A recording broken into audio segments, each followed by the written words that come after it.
patella. Nah ini kita memberikan, silakan dulu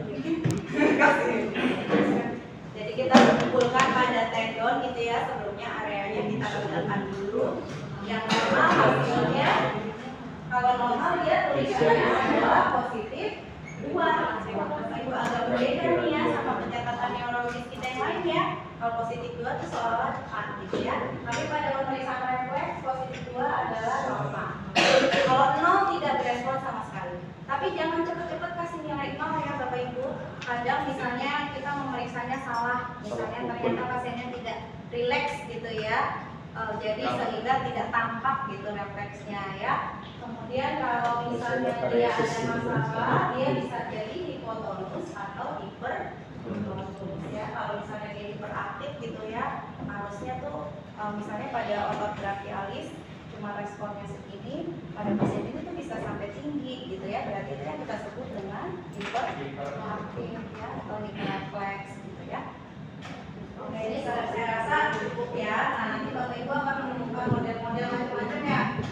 Makanya ada yang segitiga, ada yang bulat ini ya, semua bisa dipakai. Semua bisa digunakan. Oke, sekarang untuk rasa minimal. Tidur. Tiduran nih. Ada apa Oke, lagi? Bapak, duduk aja ya, relax. Oke. Kasih waktu.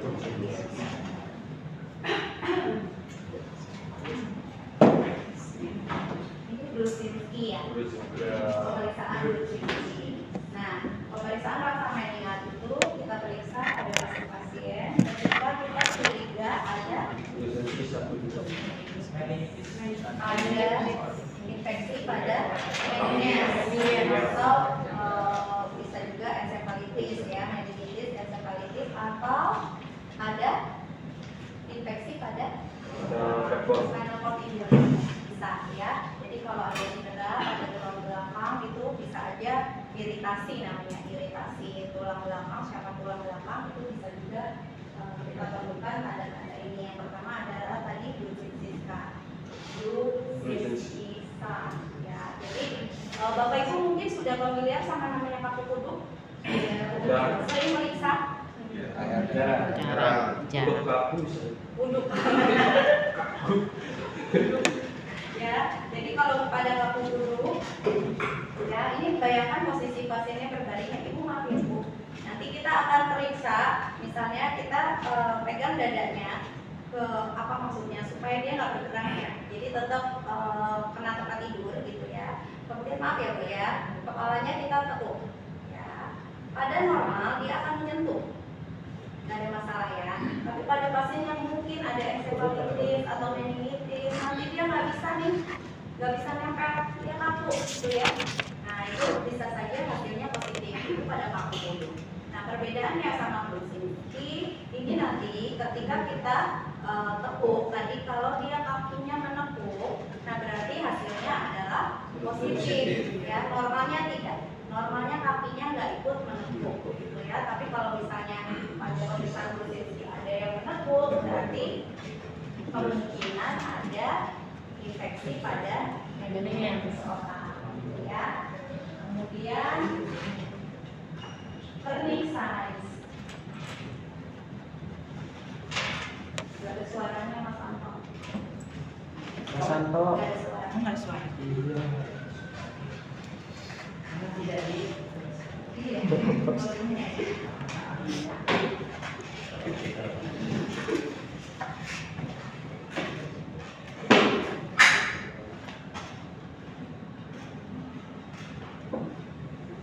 Nah, pada turning size, nanti pada pasien posisi tidur kita akan minta pasien untuk menekuk kakinya 45 derajat misalnya ya. Setelah kita angkat 90 derajat, maaf Bu, maaf ini.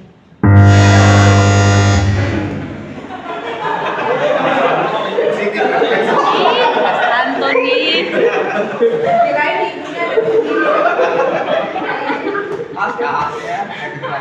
Ih, biasa aja kali. Mas Antoni. Oke ya. Mas Anto Jadi bikin kalau Mas misalnya, Oim. Tadi kita 90 derajat dulu misalnya ya, terus kemudian baru kita luruskan, naikkan ke atas. Nanti besok prakteknya lebih jelas lagi ya, kita bikin kayak gitu ya. Nanti kalau pasiennya mengeluhkan ada nyeri kepala atau tengkuk, berarti hasilnya positif. Ya, normalnya harusnya biasa ya. Ya, meningitis dan encefalitis. Jadi ini semua tiga pemeriksaan seperti itu ya. Tetapi Bapak Ibu nanti ketika kita menemukan misalnya ternyata pada pemeriksaan ini semuanya hasilnya negatif, belum tentu itu menyingkirkan meningitis juga, gitu ya. Jadi masih mungkin pasiennya ada infeksi meningitis walaupun hasil pemeriksaannya negatif, gitu ya. Oke, ini yang terakhir ada last exercise. Senja. Atau kita sebut straight leg raise. SLR. Nah, ini bedanya. Tadi kan kita 90 derajat dulu.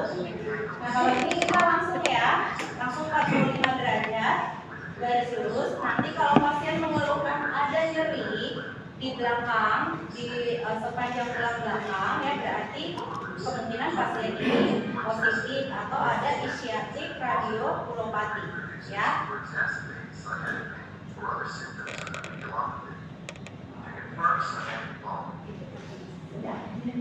Belum, kita baru periksa MIHSS. Ya, kalau udah saraf kranial mungkin Bapak Ibu sudah sering dengar di mana-mana, waktu kita kuliah juga dapat ya, udah saraf kranial. Makanya tadi saya minta Bapak membantu saya untuk memeriksa ya. Tapi untuk NISS izinkan saya untuk melakukan pemeriksaan pada pasien ini karena memang NISS ini jarang ya. Ya, baru dengar Bapak Ibu. Ya. Jadi NISS ini adalah National Institute of Health. Ini digunakan internasional di mana-mana, termasuk kita Indonesia juga pakai. Nah, ini buat apa sih kepentingannya, Bapak Ibu? Untuk mengenai tingkat Betul sekali. Untuk mengetahui tingkat keparahan stroke, berarti artinya semakin skornya tinggi, stroke-nya semakin parah, semakin rendah semakin ringan, gitu ya. Kepentingannya buat apa? Penilaian. Untuk kita tahu pasien ini perbaikan atau perburukan, ya. Kemudian pada pemberian trombolisis nanti yang Bapak Ibu akan pelajari, semua kan akan belajar untuk trombolisis ya. Nah nanti NISS itu menjadi penting pada pemeriksaan, pada pemberian trombolisis karena kita mau lihat nih, oh ini layak nggak untuk diberikan trombolisis, gitu ya. Kemudian setelah diberikan trombolisis, perbaikan nggak kondisinya, gitu ya. Yang pertama ada poin tingkat kesadaran. Ini ada 11 elemen ya Bapak Ibu. Ada 11 elemen. Kemudian ini satu-satu diberi poin ketika pasien masuk RS dan ketika pasien pulang. Kalau untuk trombolisis lebih banyak lagi. Waktu sebelum trombolisis, pasca trombolisis, keluar dari SPU, kemudian kerangan sampai pulang dari rumah sakit. Ya. Ya, apa?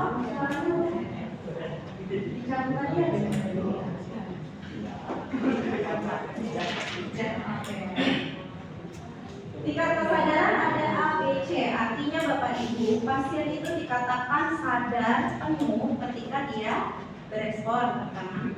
Respon itu lihatnya dari mana? Bangun ya, pasien bangun gitu ya. Kemudian bisa menjawab pertanyaan dengan benar, kemudian mengikuti perintah. Ya. Nah, tingkat kesadaran kita lihat pasien ini. Selamat pagi Bu Novi. Apa kabar?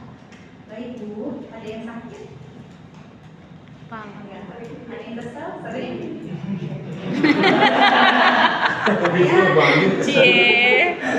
Saya Mas Redia. Hari ini mau melakukan pemeriksaan sama Ibu. Nanti agak lama. Ya, waktunya kurang lebih 5-10 menit. Tapi nggak sakit kok Bu, di sini aja. Nanti kalau misalnya ada yang sakit Ibu bilang ya. Oke. Nah, ini kalau begini kita bisa lihat nilai kesadarannya berapa Bapak Ibu?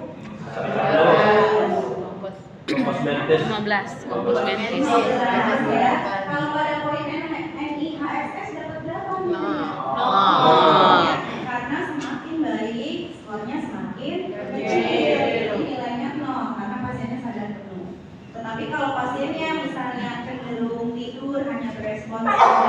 suara saja, misalnya Ibu, Bu Novi, Ibu Ucap baru bangun, kemudian tidur lagi, berarti skornya 1. Kemudian kalau pasien yang hanya bisa dibangunkan dengan rasa nyeri, berarti nilainya 2. Kalau pasien yang koma, Tidak ada tidak ada respon sama sekali, misalnya 1. 3 ya. Jadi Bapak Ibu ini memang sedang reaksi ya, namanya bahasa Inggris Indonesiain. Jadi ada persepsi yang berbeda. Kalau support sama koma itu kita kadang-kadang ya. Support sama koma kan mirip-mirip ya. Jadi bahasa aslinya, bahasa Inggrisnya, support yang disebut support itu adalah yang dia berespon terhadap nyeri. Kalau yang poin 3 tidak berespon terhadap itu ya bahasanya. Oke. Kemudian menjawab pertanyaan. Pertanyaannya sudah diatur Bapak Ibu. Pertanyaannya hanya bulan apa sekarang dan usia pasien berapa. Gak boleh nanya yang lain. Ya, ini secara internasional. Maksudnya apa? Ini adalah orientasi. Kita mau lihat pasien orientasinya baik atau enggak. Ibu Novi ingat sekarang bulan apa, Bu? Bulan Juli, ya. Jadi kalau misalnya pasiennya bilang bulan Juni, bukan Bu, habis Juni apa? Gak boleh ya. Teman-teman kita nggak perlu membenarkan jawaban pasien. Kalau apapun pasiennya misalnya bilang Juni deh, yang kita anggap jawaban pertama adalah ya Juni, berarti pasiennya salah menjawab, gitu ya. Jadi kita perlu jawaban yang sebenar-benarnya dari pasien, gitu. Jadi nggak perlu dibenerin ya, Bapak Ibu. Kemudian ditanya usia. Ibu Novi usianya berapa sekarang, Bu? 29 bulan. 29 tahun, kira 29 bulan. Ya, jadi 29 tahun. Bayi sehat ya. Bagaimana cara memverifikasi? Lihat pada Gelang pasien. gelang identitas pasien ya, kita lihat benar enggak gitu ya. Kalau Bapak Ibu misalnya mau tanya tanggal lahirnya kapan, Bu, boleh aja silakan. Ya, kalau sudah benar ya berarti enggak. Terus kemudian mengikuti perintah sederhana. Bukan tutup mata dan pegang tangan ya. Bu Novi bisa tutup matanya, dibuka matanya, bagus, boleh dipegang tangan saya, atau dilepas. Ya, berarti bisa mengikuti 2 perintah. 1 perintah nilainya 1, 2 perintah berarti nilainya 2. Ya, kalau misalnya bisa semuanya berarti 0. Ya, jadi kalau cuma bisa 1 perintah aja 1. Kalau misalnya nggak bisa 2 perintah ya 2. Kalau bisa dua-duanya 0. Ya, pokoknya makin bagus makin nilainya sedikit. Oke, kemudian kita ke gaze atau gerakan mata penyimak. Jadi Bapak Ibu sebenarnya neuron itu ngomongin itu aja. Ya, tadi menemukan ada persamaan pada pemeriksaan kranial dan di sini.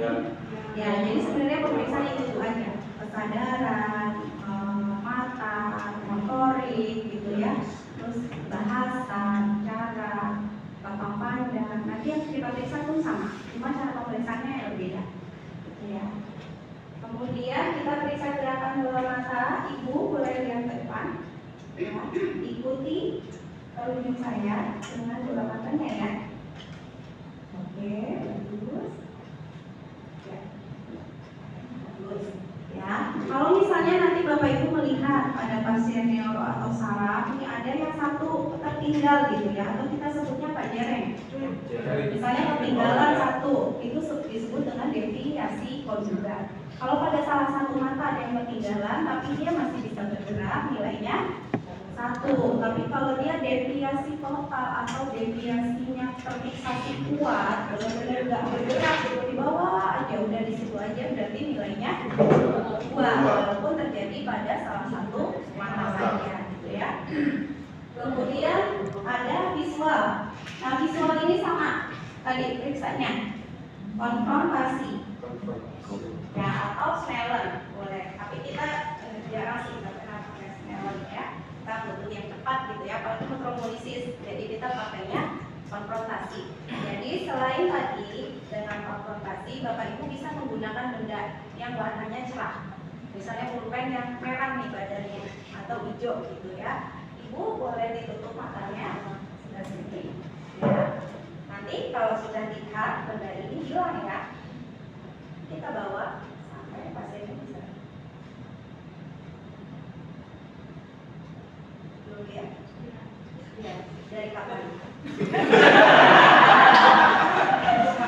Nggak bilang ya, dia liatin aja nggak bilang ya. Jadi kalau sudah lihat, ibu sorry ya. Oke, ya pandangannya ke depan. Lihat ya, berarti dari sini sudah lihat sama, saya juga sudah lihat. Berarti pada pasien ini aman. Kita ulang juga sama yang berikutnya, gitu ya, sama ya 4 kuadran yang diperiksa. Nah, di sini kan ada 4 kuadran ya. Ada 4 kuadran ya Bapak Ibu ya. Kanan, kiri, atas, kanan, kiri, bawah. Kalau misalnya Novi tidak bisa melihat pada salah satu kuadran, misalnya waktu di sini dia nggak bisa lihat, tapi ini bisa kelihatan, berarti nilainya kuadri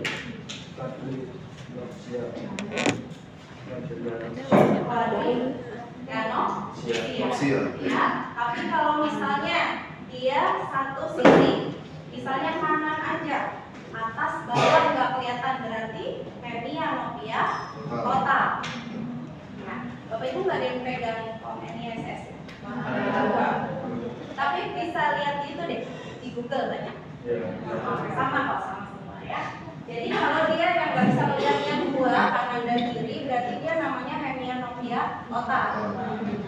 Maaf, kalau dia satu sisi misalnya ke kanan atas bawah itu total. Tapi kalau dia ada di kanan, ada di kiri, nggak bisa lihat, berarti bilateral. Nah, gitu ya, nilainya 3. Kalau semuanya bisa lihat, nilainya 0. Kemudian paresis wajah, ya paresis wajah sama kayak pemeriksaan tadi Neves 7 pasian, ya sama. Ya, jadi kita minta pasiennya angkat alisnya Bu. Oke, tutup matanya yang kuat, misalnya. Oke, boleh senyum. Ya, lihatin giginya. Oke, bagus ya. Kemudian kalau ini bagus, nilainya 0. Paling gampang untuk melihat pasien ini ada hemiparesis pada wajah atau enggak, Bapak Ibu bisa lihat di garis senyumnya. Ya, nanti kalau melihat pasien itu sebelahnya ada garis senyum, sebelahnya nggak ada, berarti dia paresis. Gitu ya, itu yang paling gampang untuk kita melihat. Gitu. Kalau misalnya dia hanya ringan saja, cuma bagian bawah aja, berarti nilainya 1. Kalau misalnya dia misalnya bagian bawah total, misalnya yang bawah ini kan atas di bawah ya. Kalau misalnya dia bawah saja nilainya 2. Tapi kalau misalnya parese, kelemahan semuanya nilainya 3 ya. Kemudian motorik lengan. Pada motorik lengan Bapak Ibu, kalau untuk periksa tangan ini agak beda sama pemeriksaan penguatan otot ya. Jangan ketukar, nanti kadang-kadang ketukar pemeriksaan motorik ya. Kalau pada pemeriksaan motorik pada NISS, kita minta pasiennya menahan selama 10 detik. 10 detik bukan hitungan 1 sampai 10 ya, tapi 10 detik. Gitu. Kemudian kalau posisi pasiennya duduk, kita minta angkat tangannya 90 derajat. Ya, kalau pasien posisinya tidur, kita angkatnya 45 derajat. Oke, Ibu, tangannya ditahan, saya hitung sampai 10 detik, Ibu tahan ya. 1, 2, 3, 4, 5, 6, 7, 8, 9, 10. Nah, kalau nanti misalnya ada pasien stroke itu pasti ada hemiparesis ya, ya. Kalau misalnya yang satu ini jatuh, tapi dia tidak menyentuh tempat tidur atau tidak menyentuh badan pasiennya, berarti nilainya 1. Tapi kalau dia terjatuh mengenai tempat tidur, nilainya 2. Kalau dia tidak mampu mengangkat, hanya bergeser, nilainya 3. Kalau tidak bergerak sama sekali, nilainya 4. Ya, kalau yang ini nilainya 0. Ya, itu ya Bapak Ibu. Kemudian pada pemeriksaan motorik itu ada 5A, 5B, tangan kanan, tangan kiri. Dihitung masing-masing, ya, berapa nilainya. Kemudian pada motorik lukai. Nanti besok jadi kalau praktek Bapak Ibu langsung tinggal praktekin sendiri gitu ya sama teman-temannya. Oke, untuk pada kaki tungkai nggak boleh batak Bapak Ibu ya, jangan ya, dua-duanya. Pernah cobain? Kayak apa? Olahraga yang ngeplek ya, nggak bisa. bisa ya, kalau dua-duanya jangan. Pasiennya nanti nggak kuat. Jadi kalau kaki harus satu-satu. Kalau kaki diangkat sebanyak 30 derajat ya. Oke, kita mulai dari kaki kanan dulu. Tahan selama 5 detik ya. 1, 2, 3, 4, 5. Oke, baik Bu, diturunkan terus sebelah lagi. 1, 2, 3, 4, 5. Oke, bagus ya. Sama cara perhitungannya sama seperti tadi untuk yang motorik tangan ya. Oke, kemudian ataksia. Ataksia hanya dinilai ketika tampak, Bapak Ibu. Kalau nggak tampak nggak boleh. Ataksia untuk melihat ada apa? Gangguan keseimbangan ya, biasanya lesi-lesi tertentu akan mengakibatkan dia gangguan keseimbangan. Nah, cara periksanya adalah motorik atas dan motorik bawah. Untuk motorik atas dengan tunjuk jari hidung. Ya, Ibu boleh tunjuk jari saya dengan telunjuk Ibu, kemudian tunjuk hidung Ibu. Kasih tahu ya, tunjuk hidung Ibunya. Nanti jangan tunjuk hidung.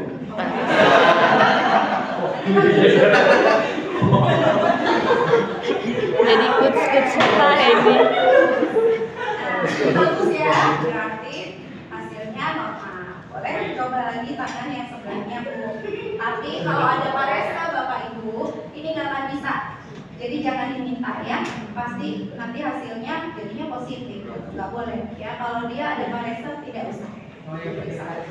Ya nggak usah. Berarti memang nggak akan bisa. Ya. Kemudian pada kaki bisa. Pada kaki nanti telusuri tumit dari dengkul. Ini seperti saya Oke, ya gitu. Dari dengkul sampai ke sepanjang tulang ring. Ya, naik lagi, turun ke atas. Gitu ya. Kalau dia ada ataksia nanti dia akan begini, nggak bisa. Atau misalnya begini gitu ya, dia nggak bisa lurus. Gitu ya. Nanti itu juga dinilai. Ada parese nggak boleh gitu. Ya. Kemudian untuk sensori. Sensori Bapak Ibu kita menggunakan benda aja.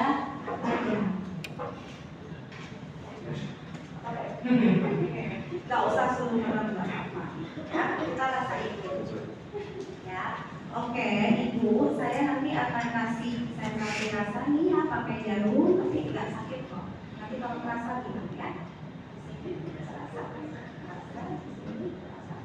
sama rasanya? Sama. Oke, di sini rasa, di sini rasa, sama. Oke, sama. Oke, begitu seterusnya sampai ke tumpah. Ini terasa sama. Kaki oke, ini seperti ini. Sama. Sama. Ya, kita semua dari atas sampai bawah, kanan dan kiri dibedakan rasanya. Ditanya pasiennya sama nggak kanan dan kiri. Kalau misalnya ada perbedaan, kalau misalnya kayaknya ini terasa, misalnya nurse, tapi kalau yang kanan lebih terasa. Berarti nilainya 1. Kalau misalnya yang satu benar-benar nggak terasa sama sekali, yang kanan terasa tapi kiri nggak terasa sama sekali, berarti nilainya 2. Kemudian kemampuan bahasa. Kemampuan bahasa kita duduk tools, Bapak Ibu. Ya. Toolsnya ini ada gambar, ada tulisan, ya. Sama ada naming, penamaan benda. Ya, apa sih itu ada berapa? 2 atau ada yang bilang 3 karena perpaduan dari dua-duanya ya, ada motorik dan amasien motorik. Amasien itu adalah kemampuan berbahasa. Bagaimana kita menginterpretasikan bahasa, gitu ya. Kita kontrol kita pakai bahasa. Makanya misalnya Bapak sama Ibu sama saya ngerti gitu ya, karena kemampuan berbahasa kita bagus, baik secara pengantar maupun yang motorik yang kita ucapkan. Ini saya motorik bisa keluar suara, tapi bagaimana saya paham itu sensorik, gitu ya. Nah, kemudian kita minta pasiennya menjelaskan gambar. Ya, Ibu Novi bisa kelihatan jelas gambarnya? Boleh dijelaskan ini gambar apa? Ini ada 2 orang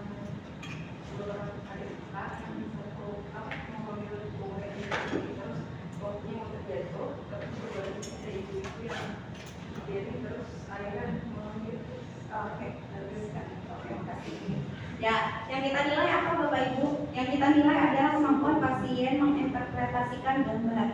Ini kan gambarnya chaos ya. Ada ibu-ibu cuci piring tapi airnya tumpah. Ada anak kecil mau ambil kue tapi mau jatuh. Cukup. Mau dia pakai bahasa Sunda, mau pakai bahasa Jawa, kalau artinya sama nggak apa-apa. Gitu ya. Atau nggak ada komanya, nggak ada titiknya, nggak peduli. Ya, yang penting artinya. Ya, jangan paksa nanti pasiennya bahasa Indonesia gitu ya, jangan. Ya, jadi boleh pakai bahasa apapun boleh, yang penting pengertian pasien terhadap gambar itu ya. Oke, bagus sekali Ibu. Sekarang Ibu boleh lihat gambar ini ya, nanti yang saya tunjuk Ibu sebutkan ini apa ya.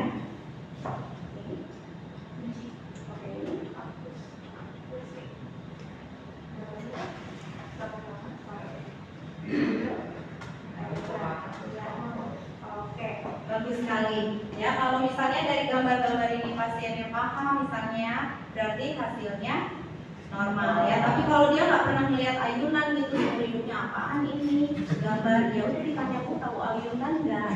Misalnya, "Nggak tahu itu apa ya," gitu misalnya. Oh ya sudah, berarti bukan salah pasiennya. Karena ini pengenalan Anda. Kalau dia memang tidak kenal ya tidak ada masalah gitu ya. Terus kemudian kemampuan berbahasa ini nanti kalau misalnya pasiennya ada apatia ringan atau sedang gitu ya, misalnya kalau kita benar-benar nggak paham gitu ya, kita bisa paham gitu apa yang dimaksud pasien, itu nilainya 1. Tapi kalau kita misalnya nggak ngerti benar-benar pasiennya apatia yang apatia global ya, tadi gabungan dari sensorik atau motorik gitu, udah nggak ada suaranya, nggak paham juga kita ngomong apa ya, itu kita bisa kasih nilai 2. Tetapi kalau pasiennya koma atau mute, ada nanti nemu pasien mute gitu ya disebutnya, karena dia diam aja nggak mau ngomong, nggak tahu asli atau enggak gitu ya, kita kasih nilai 3. Atau misalnya pasiennya koma gitu ya. Nah, kemudian disartria masih pakai ini. Disartria itu berarti kemampuan artikulasi ya. Artikulasinya, bagaimana pasiennya mengucapkan kata-kata gitu ya, jelas atau tidak. Ya, Ibu boleh tolong dibaca. Ini yang atas apa? Oke, boleh dibaca kalimat ini. Kamu berarti di rumah, saya pergi kerja, mereka kerja di rumah, mereka bicara di dapur, Udah sembuh nih pasien. pasiennya kita suruh bicara tapi dia ngerem ya. Bagus ya. Oke. Yang terakhir Bapak Ibu adalah neglect. Neglect itu kita mengabaikan salah satu sisi tubuh kita atau inatensi gitu ya, dia nggak ada perhatian nih sama tubuhnya. Nanti Bapak Ibu akan ketemu pasien stroke gitu ya, dia merasa badannya itu cuma sebelah kanan doang. Berarti artinya dia tidak akan merasakan respon apapun pada tubuh sebelah kiri. Ada 4 apa namanya? Jadi ada 4 item ya yang kita nilai, misalnya kemampuan dia untuk mendengar, terus kemudian sensasi raba, kemudian spasial, kemampuan mengenal lingkungan gitu ya, sama visual spasial sama sensasi rasa ya. Jadi sebenarnya tadi itu udah kita periksa di awal semuanya Bapak Ibu ya. Tadi bagaimana waktu kita kontak sama pasien, mau saya ngomong dari sini atau ngomong dari sini, pasiennya tetap bisa mendengar ya, tapi namanya kita lagi belajar, kita periksa ulang ya. Jadi tadi ada 4 modalitas namanya, saya lupa. 4 modalitas ya. Modalitas yang pertama adalah visual ya, jadi visual kita periksa yang tadi ya. Ibu ini lihat.